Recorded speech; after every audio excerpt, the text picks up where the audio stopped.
नमस्कार, मेरा नाम है साजिब और आप देखना शुरू कर चुके हैं नेक्स्ट 9 न्यूज़ पॉलिटिकल बाइट। देखिए, छत्तीसगढ़ के रायपुर में कांग्रेस का राष्ट्रीय अधिवेशन होने वाला है। उस राष्ट्रीय अधिवेशन से पहले वहां पर रायपुर में लगातार सरकारी जांच एजेंसियां जो है छापेमारी करते हुए नजर आ रही है। जी हाँ, जिसको कांग्रेस ने घबराहट बताया, भारतीय जनता पार्टी की घबराहट बताई है इसे। और अब जैसे जैसे विधानसभा चुनाव करीब है, सचिन पायलट के हाथ में जो है चुनाव की कमान दे दी गई है और इसको लेकर के चर्चाएं बेहद ज्यादा तेज है कि सचिन पायलट को एक और बड़ी जिम्मेदारी राजस्थान चुनाव में भी मिल सकती है। सचिन पायलट के बयानों को लगातार आईएनसी के यूट्यूब पेज से लेकर के तमाम पेज से चलाया जा रहा है। सचिन पायलट ने हमला बोला है। जी हाँ, सचिन पायलट ने भारतीय जनता पार्टी पर हमला बोला है। क्या कुछ कहा है सचिन पायलट ने, वो आपको सुनना चाहिए। सुनिए उनका बयान। कि ईडी ने कुछ छापे डालने की कोशिश करी है रायपुर में। अब छत्तीसगढ़ में 2 दिन के बाद कांग्रेस पार्टी का अधिवेशन होगा, राष्ट्रीय अधिवेशन हो रहा है। तो ये एजेंसीज का जो दुरुपयोग है और लोगों के अंदर एक भय बिठाने की जो कोशिश केंद्र सरकार कर रही है, बहुत निंदनीय है। और पार्टी के खिलाफ इस प्रकार की जो कार्रवाई करने की इन्होंने आज पहल करी है, वो अपने आप में बहुत समझता हूँ मैं दुर्भाग्यपूर्ण है। और इन बातों से, इन हथकंडों से कांग्रेस पार्टी का डरने वाली नहीं है। लेकिन मैं मानता हूं कि ये जानबूझ के किया गया है। अधिवेशन से ठीक 2 दिन पहले रायपुर के अंदर जो आज उन्होंने सुबह सुबह कार्रवाई करी है, वो इस बात का प्रतीक है कि कहीं ना कहीं वो घबरा रहे हैं कि कांग्रेस और मजबूत होती चली जा रही है और कार्यकर्ताओं नेताओं को दबाव में रखने की एक रणनीति मुझे लगता है केंद्र सरकार की है।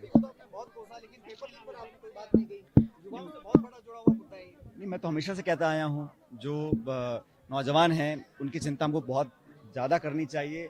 और इस प्रकार की जो घटनाएं कभी हुई हैं उस पर जो कदम सरकार ने उठाए, उसके अलावा और भी उठाने चाहिए, ताकि जो मैं पहले भी कह चुका हूँ, फिर कह रहा हूँ, जो इस पूरे मास्टरमाइंड है, इस पूरे षड्यंत्र के, उन तक पहुंचना बहुत जरूरी है। क्योंकि बार बार नौजवानों का अगर विश्वास टूटता है, उनका अगर इकबाल खत्म हो जाएगा सिस्टम के अंदर, तो बहुत बड़ी दिक्कत आने वाली पीढ़ी को आएगी। तो नौजवानों को प्रोत्साहित रखने के लिए उनके हौसले बुलंद रहें, उनको विश्वास बना रहे इस व्यवस्था के अंदर, ये बहुत जरूरी है।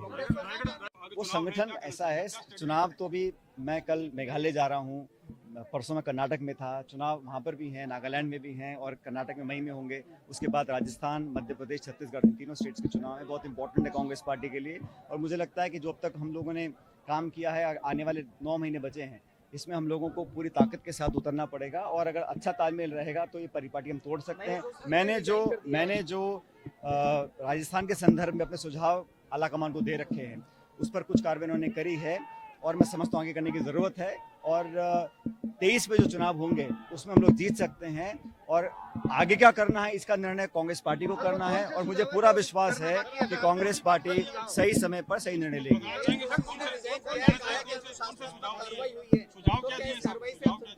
इसका जवाब तो प्रभारी महोदय दे सकते हैं, जो हमारे पास प्रभारी हैं। वो मेरी और आलकमान की बात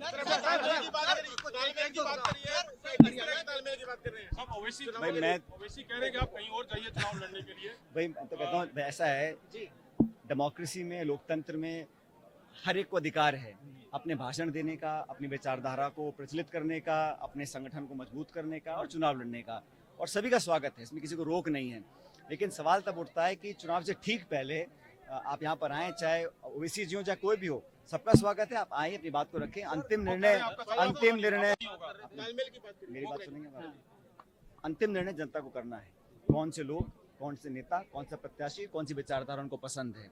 और ये बात मैंने अभी कही कि प्रधानमंत्री जी को दौसा की याद आई चुनाव से पहले, ओवैसी साहब को टोंक की याद आई चुनाव से पहले।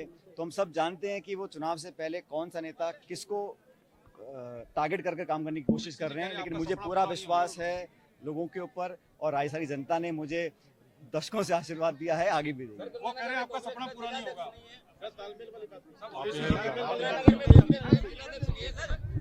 सुना आपने, सचिन पायलट क्या कुछ कहते हुए नजर आ रहे हैं। इस पर आपकी राय क्या है वो जानना बेहद जरूरी है। कमेंट करके अवश्य बताइएगा।